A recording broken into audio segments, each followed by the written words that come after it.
Assalamualaikum warahmatullahi wabarakatuh. Kami dari kelompok 5 yang beranggotakan Umi Nabila, Windri Wahyu Arjeki, dan Yirindri Agustina akan mempresentasikan makalah kami yang berjudul Sejarah Kejayaan Islam Abbasiyah. Yang pertama yaitu periodisasi sejarah Islam. Harun Nasution membagi periodisasi sejarah Islam ke dalam 3 bagian, yakni periode klasik, periode pertengahan, dan periode modern. Periode klasik 650 sampai 1250 Masehi. Periode klasik ini dibagi ke dalam 2 masa, yaitu masa kemajuan Islam 1 650 sampai 1000 Masehi dan masa disintegrasi 1000 sampai 1250 Masehi. Masa kemajuan Islam 1 merupakan masa ekspansi, integrasi dan keemasan Islam. Periode pertengahan 1250 sampai 1800 Masehi. Periode pertengahan ini dibagi ke dalam 2 masa, yaitu masa kemunduran 1250 sampai 1500 Masehi dan masa 3 kerajaan besar 1500 sampai 1800 Masehi.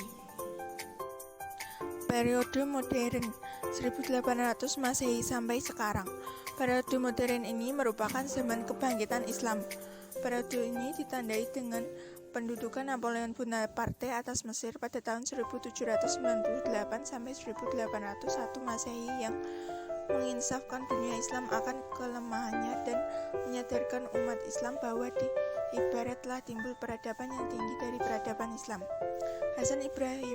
Hasan membagi periodisasi sejarah Islam ke dalam 10 bagian, yaitu 1. Periode Muhammad dan kebangkitan Islam 571 sampai 632 Masehi. 2. Kekhalifahan Ortodok 632 sampai 661 Masehi. 3. Zaman Bani Umayyah 661 sampai 749 Masehi. 4. Zaman Abbasiyah 1 750 sampai 847 Masehi. 5. Zaman Abbasiyah 2 847 sampai 1055 Masehi. 6. Zaman Abbasiyah terakhir 1055 sampai 1258 Masehi. 7. Timur Tengah setelah Baghdad jatuh 1258 sampai 1520 Masehi. 8. Timur Tengah sampai abad ke-18 1520 sampai 1800 Masehi. 9. Timur Tengah pada abad ke-19 dan abad ke-20 sampai Perang Dunia 1798 sampai 1914 Masehi. 10. Dunia Islam sejak Perang Dunia I 1914 sampai 1968 Masehi.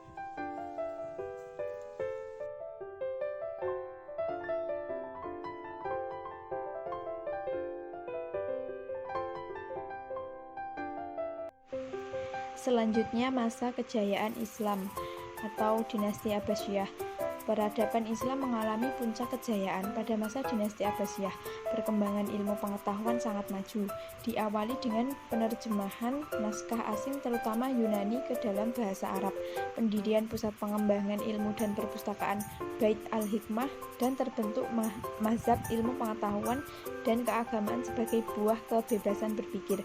Kemajuan peradaban Abbasiyah disebabkan stabilitas politik dan kemakmuran ekonomi kerajaan. Yang menarik dari perkembangan ilmu pengetahuan pada masa Bani Abbasiyah adalah bahwa sebagian besar orang-orang yang berkecimpung dalam bidang ini tidak hanya berasal dari bangsa Arab Muslim, selanjutnya atau dikenal dengan pada masa kejayaan Islam atau pada masa dinasti Abbasiyah dari bangsa yang pertama, terutama orang-orang yang berasal dari Persia. Abu Ja'far al-Mansur adalah putra Muhammad bin Ali bin Abdullah bin Abbas bin Abdul Muthalib. Abu Ja'far al-Mansur dilahirkan di kota Himaimah pada tahun 101 Hijriah. Ibunya bernama Salamah, mantan seorang hamba sahaya. Abu Ja'far al-Mansur bersaudara dengan Ibrahim bin Muhammad dan Abul Abbas bin Muhammad.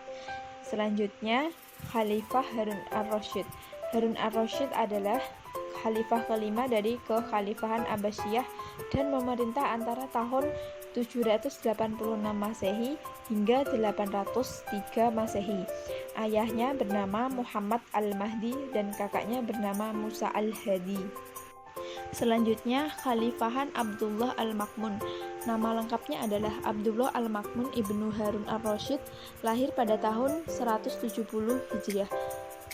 Sejak kecil Al-Ma'mun dididik di lingkungan istana Daulah Abbasiyah. Gurunya adalah Ja'far bin Yahya. Yang terakhir yaitu peninggalan masa kejayaan Islam.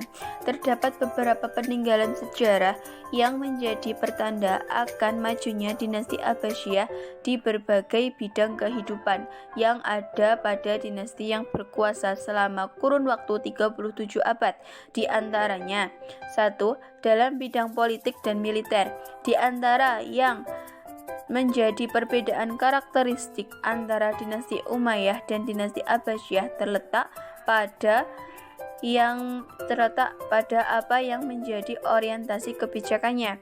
Orientasi kebijakan dari dinasti Abbasiyah tertuju pada upaya dalam pengembangan ilmu pengetahuan dan peradaban Islam, sehingga pemerintah dinasti Abbasiyah ini terkenal akan masa kejayaan atau keemasan peradaban agama Islam.